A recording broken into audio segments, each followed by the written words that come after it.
애들하고 얼마나 고생이 많으십니까. 그런데 우리 부모님들도 요즘 애들 키우기 힘들어가지고 잘 못 키우는데 우리 선생님들 맡으셔서 너무 고생 많으십니다. 그런데 사실 제가 늘 이야기하지만 초등학교 선생님들에 비해서 어린이집 선생님들 너무 힘드시죠? 네. 그러니까 여기는 방학도 더 길고 근무 시간도 길고 네. 또 봉급은 너무 적고 일은 힘들고 사중고 그래서 제가 잘 알고 있어요. 그래서 그런 어려운 조건 속에서 잘 해주시는 분 감사드리고 이번에 유보 통합했죠? 네. 유보 통합하니까 조금은 낫죠? 아직 왜냐면 정부 부처만 지금 통합이 되고 네, 통합하면 조금 나아질 겁니다. 네. 교육청에서 이게 이제 유치원하고는 같은 수준. 정책이 아직 안 따르죠. 그죠? 그러니까 어린이집하고 유치원하고 같아지는 어린이집은 조금은 나아지지 않겠나. 유치원 수준으로는 바로 따라갈 수 있지 않겠나. 저는 그 아주 바람직한 거다 이렇게 생각합니다. 그리고 그런데 유치원까지 되는 이제 교육청에서 유치원 선생님들하고 초등학교 선생님들하고 좀 격차가 나는지 그것도 앞으로 조금 개선될 수 있다고 생각합니다. 그래서 앞으로 그런 부분은 유보 통합, 또 초등학교 선생님들하고 저가 어느 정도까지 좀 근접하게 계속 발전을 시켜나가고 그 다음 문제는 이제 우리 요즘 엄마들 4세 고시라고 들어보세요. 4세. 4살 때부터 고시 공부.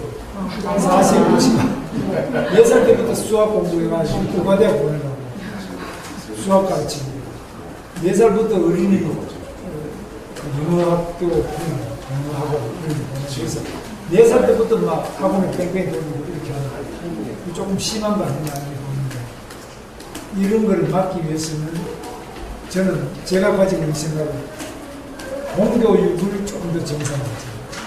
그러니까 학교 같은 데 지금 빈 교실이 많으니까 학교 빈 교실 폐교를 하지 말고 그걸 그냥 어차피 건물이 다 있으니까 이런 걸 이용해가지고 엄마가 퇴근할 때까지 애 봐주기도 하고 놀기도 하고 그걸 늘봄이라고 합니다. 늘봄학교. 그 늘봄학교가 아침 일찍 엄마가 출근하기 전부터 엄마가 퇴근한 밤늦게까지 이렇게 봐준다. 제가 경기도지사를 할 때는 이천에 가면 SK 하이닉스가 있어요. 그 직원이 10,000명이 넘는데 그 주로 젊은 여성들입니다. 그러니까 야간 작업이 있어요. 밤 10시에 들어가서 아침 6시 퇴근. 6시부터 오후 2시, 2시부터 10시 이렇게 3교대를 계속하는 거예요. 야간을 들어가면은 야간에는 애를 맡길 필요 없죠. 우리는 지금 못 가요.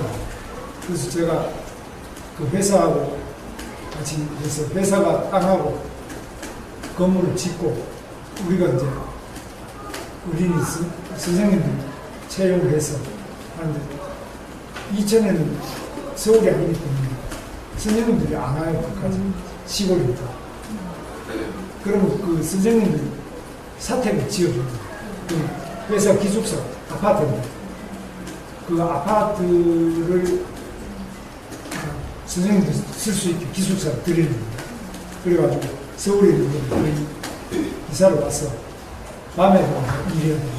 서울까지 출퇴근 안 해요. 그 다음에 이제 거기 일하시는 분들 야간 수당이나 이런 봉급적 세제 선생님들 많이 해서 선생님들도 교대를 하고 밤에 일하는 선생님, 낮에 일하는 선생님, 오후에 일하는 선생님들도 3교대 같이 돌아오는 거죠. 그렇게 해서 인기가 너무 좋아가 하나 더 만들었어요. 근데 요즘 내가 물어보니까 그거 다 없어집니다. 그냥 막 골치 아프다는 이거 운영하는 게 야간에 애 보고 막 이런 너무 힘들다고 해서 없애버립니다. 야간에 일하는 엄마가 SK 하이닉스도 있지만 삼성전자 똑같아요. 그 다음에 병원이 전부 3교대입니다. 그 병원에 나이트 밤에 들어가는 간호사도 사실 애 맡길 때가 마땅치 않죠. 그러니까 애 낳기가 힘든데 여기도 다 해드리기 위해서 아주대 병원 같은 데도 병원이 큰 병원에는 간호사들 때문에 숫자가 많잖아요. 그러니까 그런 데다가 직장 보육시설을 만들어 드리는데 쉽지 않아요. 그래서 제가 이제 하려고 하는 거는 엄마가 안심하고 아이를 맡길 수 있는 어린이집. 그러려면은 제가 경기도 있을 때는 1대1, 영세 아들은 1대1로 선생님 한 분이 애 하나. 그러면 이제 그래도 저 처제도 간호사입니다. 처제가 어린이집에 있어요. 그래도 24시간 하는 어린이집인데 나중에 허리가 다쳐가지고 수술했어요. 애를 계속 안아줘야 되니까 이 허리에 직업병이 있죠. 허리가 나중에 디스크가 생깁니다.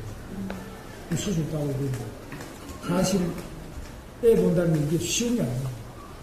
그래서 이런 부분은 우선 영세하는 1대1, 그 다음에 조금 뭐 1세, 2세는 뭐 2대1이든지 이렇게 해서 선생님 숫자를 확실히 늘려드리는 그 다음에 선생님이 휴가 간다. 선생님이 뭐 아프다, 휴가 간다 이러면은 우리 지역의 보육정보센터나 이런 데서 예비 선생님들 확보하고 있다가 예비 선생님들 보내드립니다. 그래가지고 예비 선생님들이 언제든지 선생님 빠지면 그 자리를 메워드리니까 그럼 좀 선생님들 휴가를 갈 수 있고 또 괜찮으시면 출석 안 해도 되고 그런 지역 공동의 시스템을 통해가지고 선생님들 좀 쉴 수도 있고 휴가도 갈 수 있고 이렇게 어린이집 하나마다 다는 못합니다. 여기도 지금 그렇게 하고 있죠. 네. 광명의 보육정보센터에서 선생님들 빠지면 네. 해드리죠. 처음에는 그게 안 돼 있었어요. 그걸 좀 더 많이 해야 돼요. 그 다음에 이제 전체적으로 처우 개선인데 이건 아까 말씀대로 유보통합 그 다음에 전체적으로 아기 숫자가 없으니까 계속 늘려나가고 그리고 이제 지금 제가 고용노동부 장관할 때 한 거는 우리 엄마 아빠의 일가정 양립 그래서 애를 낳고 출산 보육 육아를 1년 6개월 엄마 1년 6개월 아빠 1년 6개월 3년을 하는데 이것도 늘려야 돼요. 부부 다 하면 3년인데 이것도 아마 적어도 한 초등학교 졸업할 때까지 한 12세 3세까지 그때까지는 이걸 좀 늘려줘요. 훨씬 더 늘려줘야 그 다음 그걸 하루씩 쓰는 게 아니고 필요하면 한 절반만 쓰고 오후에도 출근하고 그렇게 하고 그 전부 나눠서 쓰고 많이 늘려드리고 이렇게 부부가 같이 하고 그런 식으로 하고 그 다음 두 번째 수당인데요. 보육 육아 휴직을 하게 되면 수당을 지금 현재는 엄마 아빠 230만 원이 최고예요. 근데 엄마 아빠가 특별하게 보험 많이 받는 거나 이런 경우는 최대 490만 원까지. 그럼 두 분 합치면 900만 원 되잖아요. 그렇게 되도록 이것도 대폭 늘렸어요. 50% 내지 100% 전부 휴가도 늘리고 그 수당을 늘려드렸어요. 그러니까 이제 조금 나아져요. 그래도 애를 직접 한번 보자. 좀 휴가 내서 좀 하자 이런 거. 하여튼 애 키우는 문제가 보통이 아닌데 지금까지 그동안에 우리 선생님들께서 그 일을 맡아주셨다. 맞습니다. 그래서 너무너무 감사한데 우리 박수.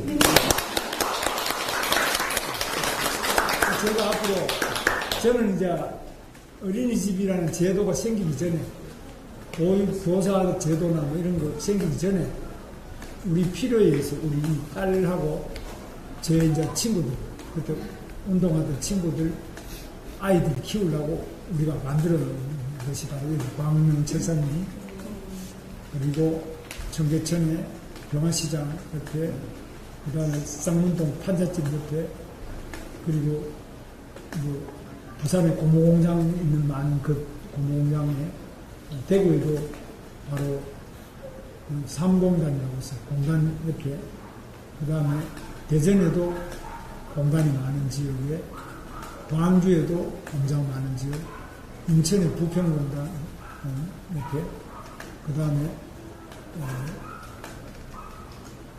광주하고 부천, 대전 이렇게 해서 전국에 9개를 저희가 만들어 해봤는데 그 사실 그때는 이제 그걸 운영할 수 있는 선생님들이 계시면 되는 거예요. 없으면 못하는 거예요. 할 수가 없죠. 돈 가지고 되는 게 아니에요. 그래서 애를 키우면은 정말 어렵고 힘든 일인데 우리 국가가 책임지고 키워드려요. 이게 핵심이에요. 그래서 엄마가 키우라고 엄마가 도저히 나 직장생활 못하겠다니 국가가 책임지고 키울 수 있는 방법. 애들 다 키워주고 학원에 안 보내도 되도록 그렇게 공교육을 늘봄학교 같은 거 해가지고 다 봐주고 그렇게 해서 엄마가 아기 걱정을 덜하고도 아이를 낳아서 기를 수 있게. 그게 제가 하는 목표입니다. 뭐 괜찮습니까? 네. 그럼 하실 말씀 뭐 또 해보시죠. 감사합니다. 우리 선남영 선생님께서 방금 첫 상동과 죄송합니다. 어린이과 인연 있으신